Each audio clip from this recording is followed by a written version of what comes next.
Տհաճ հոտի առկայությունը սեռական օրգանների հատվածում դեռևս ոչ մեկի մոտ նորմալ չի համարվել, չի կարող համարվել նաև քո մոտ։ Մեզ հաճախ թվում է 21-րդ դարում կան բոլոր նպաստավոր պայմանները եւ հիգիենիկ միջոցները հետևելու համար մեր օրգանների հիգիենային, անձնական հիգիենային, սեռական օրգանների հիգիենային, բայց այդ ամենը կա, բայց մարդիկ շատ հաճախ չգիտեն իրականում ոնց դա կիրառել, որպեսզի խնդիր չառաջանա։ Այսպեսով մենք այսօր խոսելու ենք հիգիենայի մասին, ինչ է նշանակում սեռական օրգանների հիգիենա, ինչպես պետք է այն պահպանել, որպեսզի չառաջանան խնդիրներ, տհաճ հոտ, ցանավորում կամ նմանատիպ այլ տհաճ երևույթ։ Սեռական օրգանները,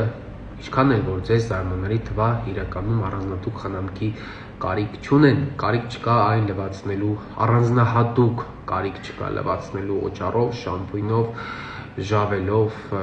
պերեկիսով, մարգանցովկայի թույլ, այդ մարգանցովկայի թույլ լուծույթը դարել է մի հատ սենց, չգիտեմ, ինչ-որ մի հատ կարևոր երևույթ է դարել, որովհետև բոլորի մոտ, շատերի մոտ ավելի ճիշտ տպավորություն է ստեղծված, թե մարգանցովկայի թույլ լուծույթը ունի շատ առողջարար հատկություններ սեռական օրգանների համար։ Ոչ մի բան էլ իրականում պետք չի անել, ընդհանրապես պետք է սեռական օրգանները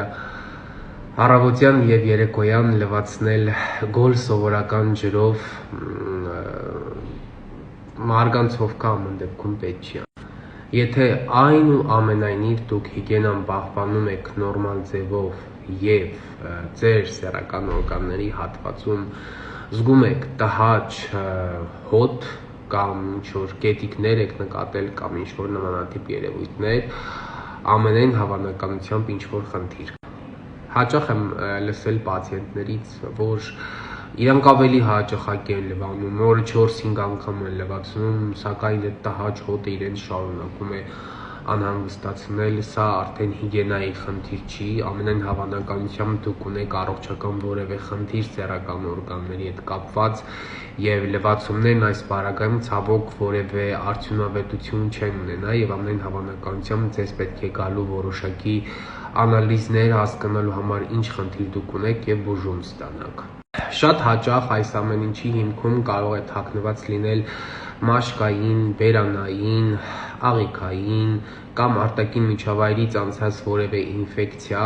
որը կեղտոտ ձեռքերից կարող անցած լինի, իդեպ ինչ վերաբերում է կեղտոտ ձեռքերին, զուգարան գնալուց առաջ անպայման լվացնում եք ձեր ձեռքերը, հետո նոր կպնում եք սեռական օրգաններին, շատերին կարող է թվա, այսինչ պրիմիտիվ բաների մասին ենք մենք այսօր խոսում առհասարակ։